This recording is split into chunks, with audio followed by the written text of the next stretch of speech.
Dominio o religión. El primer regalo que Dios le dio al hombre fue dominio sobre la tierra. Eso está muy claro en Génesis 1:26.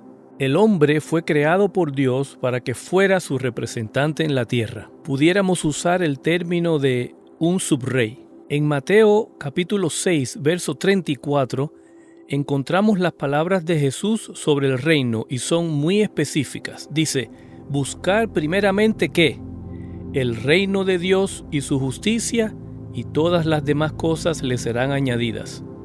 La palabra buscar que Jesús usó en griego significa desear saber, estudiar, explorar, dedicarnos a aprender. En otras palabras, nuestro primer deseo debe ser conocerlo, entender lo que es, dedicarnos a aprender cómo funciona.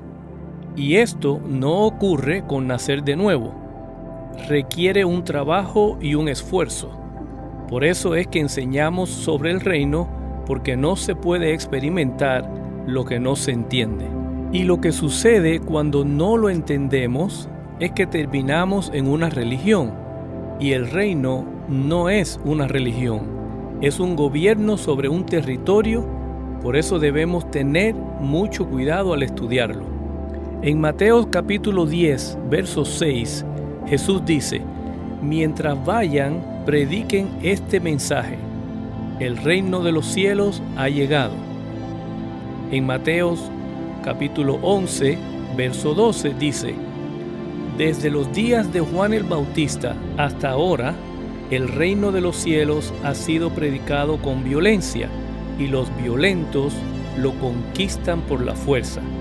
En otras palabras, los que verdaderamente lo quieren son los que lo alcanzan a entender. Muchos se acostumbran a la experiencia religiosa, se reúnen, cantan unos signos y canciones, gloria a Dios, pero nunca experimentan la experiencia del reino, porque para eso es necesario arrebatarlo con fuerza y estudiarlo. Es por eso que no se puede experimentar la gracia de Dios basada en visitas casuales.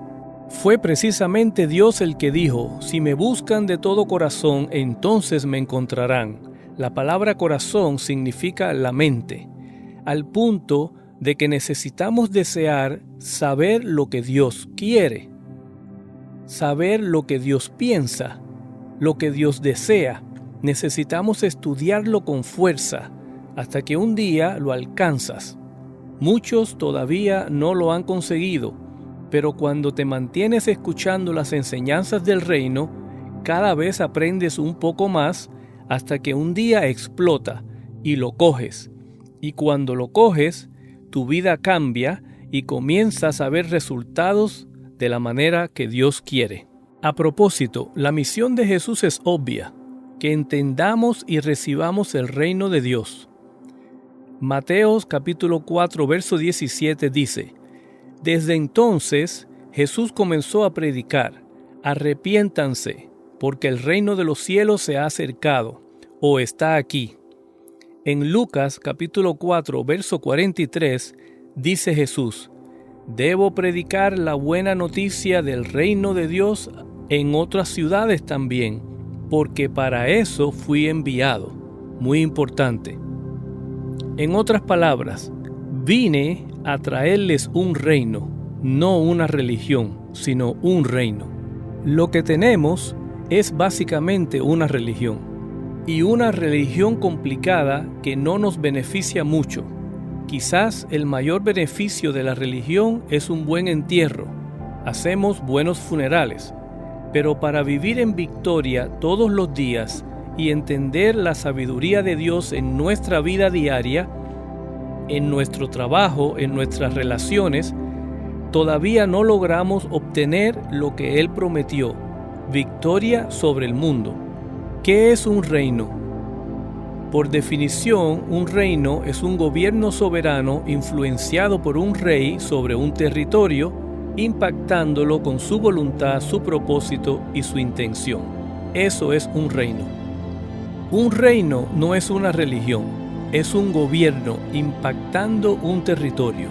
Cuando Jesús dijo, arrepiéntanse porque el reino de Dios ha llegado, lo que estaba diciendo era, cambien de manera de pensar porque el gobierno de Dios ha regresado a la tierra para impactarla con su voluntad, su propósito y su intención.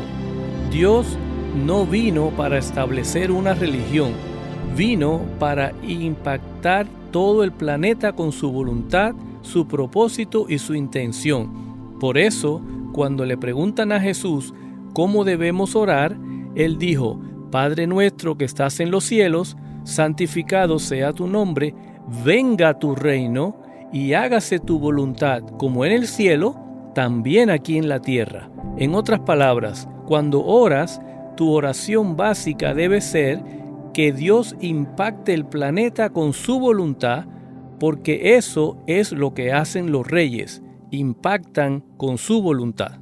¿Por qué ustedes creen que en las Bahamas se maneja por la izquierda de las carreteras? Porque el reino de Inglaterra los impactó. ¿Por qué creen que toman té y no café? Porque el reino toma té.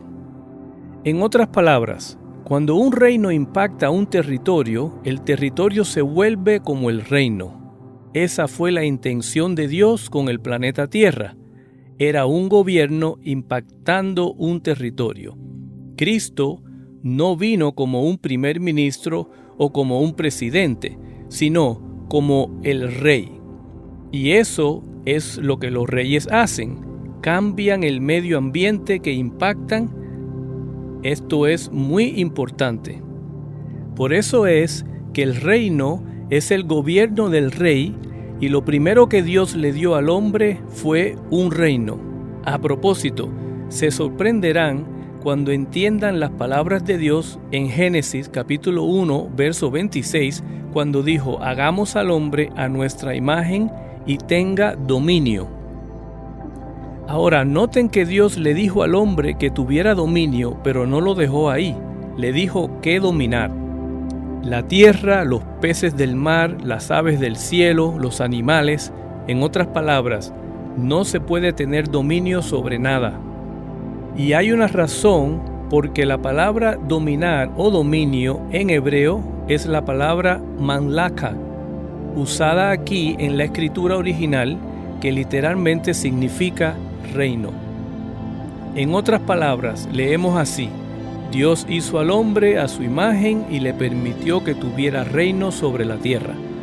Entonces, lo primero que Dios te dio no fue religión, fue un reino, lo que significa que lo que Adán perdió fue lo que Dios le dio, manlaka, es decir, perdió el reino. Y Cristo vino a recuperar lo que Adán perdió.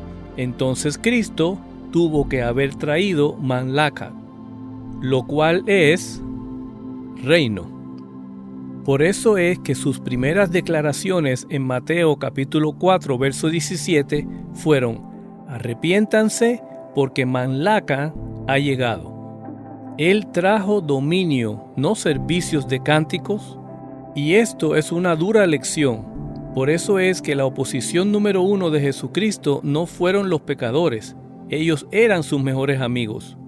Su primera oposición eran la gente religiosa, porque el dominio va en contra de la religión, porque la religión te mantiene bajo control y te seduce, pero cuando enseñas la vida en el reino, aprendes a retomar autoridad, conoces quién eres y encuentras tu propósito. Tomas autoridad e impactas el ambiente y cambias tu país en el nombre de Jesús. Créanme, hemos hecho un trabajo tan pobre que tienen el Estado separado de la Iglesia, cuando en realidad la Iglesia es el Estado. Paradoja. Por eso, cuando Cristo fue juzgado en la corte del Sanedrín, no habló, porque era una corte religiosa. Era la corte equivocada. Pero cuando lo llevaron a la corte del gobierno de César, entonces sí habló de su reino. Tú tienes un reino y yo tengo un reino que no es de este mundo. Lo que hemos hecho es reducir la intención de Dios a una religión que se ha hecho impotente e ineficiente para cambiar la sociedad. Tenemos iglesias en todas partes y el crimen sigue aumentando, porque nos aislamos en vez de infiltrarnos. En vez de entrar al mundo, le huimos al mundo, porque la religión nos prepara para irnos, pero el reino nos prepara para impactarlo. La religión nos dice, no te metas, no lo pruebes, pero el reino dice, entra, impáctalo y haz discípulos a las naciones.